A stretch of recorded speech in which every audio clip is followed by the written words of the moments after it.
It started, as these things often do, with a tweet. Justine Sacco was on a flight to South Africa. She had very few Twitter followers. Going to Africa. Hope I don't get AIDS. Just kidding. I'm white, she typed. Then her plane took off. For 11 hours, she was offline, blissfully unaware. The internet, however, was not. It was awake. It was watching. And it was furious.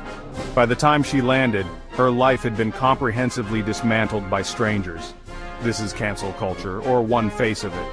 A sudden, overwhelming wave of public condemnation. It moves at the speed of light, or at least the speed of a viral tweet. One moment you are a person, an individual with a job, a family, a life. The next, you are a symbol, a pariah, a lesson to be learned by others. The swiftness is breathtaking. The consequences can be devastating. People lose their jobs, their reputations are shattered.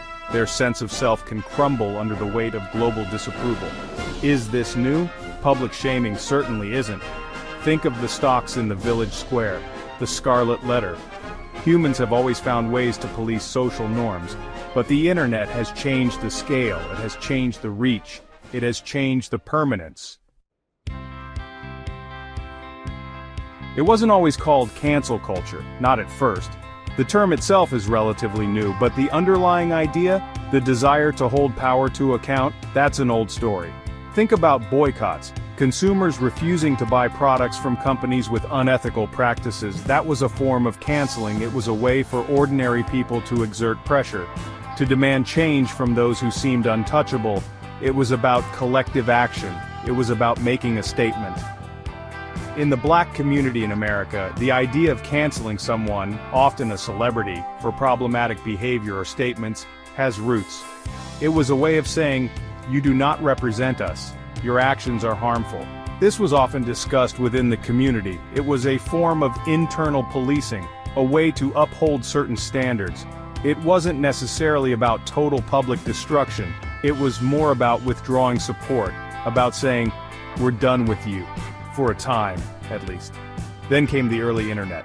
Message boards, forums, Usenet groups, small, often niche communities formed online. Then came social media as we know it. Twitter, Facebook, Instagram. Suddenly everyone had a megaphone, and everyone had an audience, or at least the potential for one. A single comment could ripple outwards. It could reach thousands, even millions in minutes. The scale changed dramatically, the speed became almost instantaneous. What was once a localized whisper could become a global roar, overnight, or even faster. The algorithms played their part. They are designed for engagement. And what engages people more than outrage? Strong emotions drive clicks, they drive shares, they drive comments. So the platforms, often unintentionally, began to amplify the most heated voices, the most extreme reactions. Nuance was lost. Context collapsed. A complex situation could be reduced to a single, damning screenshot. A person's entire identity could be flattened into one perceived transgression. The consequences for those on the receiving end are profound. Imagine waking up one morning to find yourself the subject of global hatred. Thousands, perhaps millions of strangers dissecting your worst moment, calling for your ruin. It's an experience few are equipped to handle. The psychological impact can be devastating. Anxiety, depression, panic attacks, a deep sense of shame and isolation. Some have spoken of feeling as though they were being buried alive. Then there are the tangible losses. Jobs are frequently lost, sometimes within hours of an online storm erupting. Employers, fearing brand damage or public backlash, often act swiftly. Due process, a chance to explain. These can be luxuries not afforded in the heat of the moment. Careers built over years can vanish, livelihoods disappear. The financial strain adds another layer of stress to an already unbearable situation. The shame follows you. It makes finding new work incredibly difficult. There's also the social ostracism. Proponents argue that cancel culture, at its best, is a vital tool for social justice. It gives power to those who have historically been silenced. It allows marginalized communities to hold powerful individuals and institutions accountable. When traditional systems fail to address harm, public pressure can force change. It can bring attention to sexism, racism, and other forms of discrimination. It can make public figures think twice before making harmful statements or engaging in abusive behavior. This, they say, is progress. They point to instances where public outcry has led to positive outcomes. The #MeToo movement, for example, saw many powerful abusers face consequences for their actions.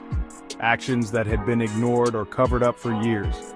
Cancel culture, in this light, is seen as a grassroots corrective. A way for the collective to enforce ethical standards, to demand better from those in positions of influence. It's about creating a more equitable society, one where harmful actions have real-world repercussions. However, critics see a darker side. We find ourselves in a strange new landscape. Information and misinformation travels at unbelievable speeds. Public opinion can coalesce into a furious storm in mere hours. The power to call out injustice is more accessible than ever before. This can be a force for good. It can challenge entrenched power structures. It can give voice to those long ignored. It can, sometimes, make the world a little fairer, or at least make some people think twice. But this same power can be terrifying. It can be wielded without care, without context, without mercy. The digital crowd can turn on anyone, for any reason. The consequences can be out of all proportion to the original offense. Lives can be shattered, reputations ruined beyond repair. The fear of saying the wrong thing, of being misunderstood, can lead to a stifling conformity, a reluctance to engage in genuine, if difficult, debate. Is cancel culture fixing the system, or replacing it? Comment your thought. Subscribe for more challenging ideas.